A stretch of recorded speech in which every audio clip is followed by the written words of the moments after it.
Welcome to Games in Green, where Nintendo's pretty much done all the work for me, but we're going to be having a look at these games which weren't exactly intended to be played on this old 1980s monitor, even though the Game Boy pretty much had a green screen.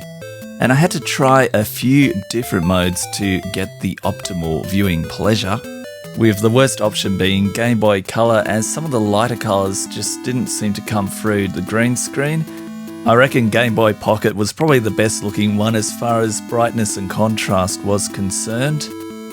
And why not some scan lines on top of the scan lines? And yeah, maybe not. Let's just go with the old natural scan lines provided by this old monitor. And just going through the launch titles for the Game Boy on the Nintendo Switch Online, Kirby's Dreamland, and it just looks so good, and it's so fun to play on a screen that you can actually see all the various detail going on, and you don't feel like you got to squint and change the angle just so you can hit the sun right. So much fun. Now I've enjoyed some Kirby, it's time for a game with some richer graphics. Alone in the Dark, the new nightmare, which I do actually wonder how easy this would have been to see on the original Game Boy.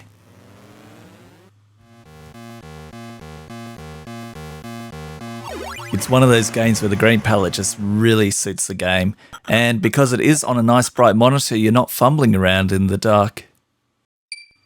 Our next game to try out on the green screen is Metroid II: Return of Samus. I don't know about you, but I'm kind of liking the look of this more than any of the other games. Having the green on the black or extremely dark green is just a real good look for the green screen CRTs.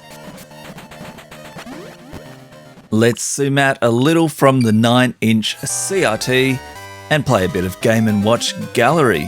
While I have tried to play Fortnite on this monitor before, having a game which has a bit more of this sort of jerky movement, where, you know, the various LCD pigments would have been set up, kind of really works better on this low refresh phosphor. It really was amazing how playable games actually were through this setup, especially considering it was going through a computer so I could get the right aspect ratio, and then through a pretty cheap HDMI to composite converter.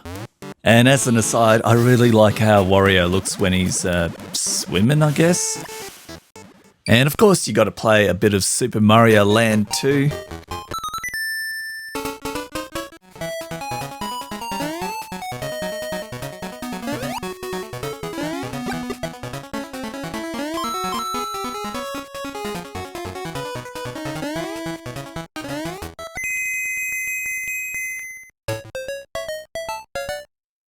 For the last game, let's have a look at The Legend of Zelda: Link's Awakening.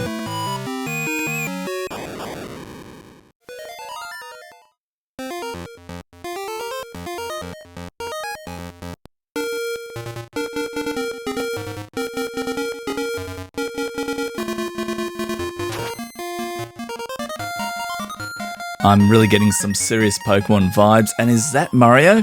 Well, okay, man, you finally snapped, huh? Oh, out of it, gotcha. And, chickens, what can I do with them? Maybe I can fight the chickens.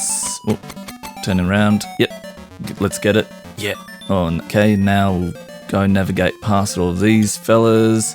Oh, around the bush, down here. Oh, it's a beach, so good. Oh, no, the Pokemon want to get me. Cool. Oh, oh dear. Oh no.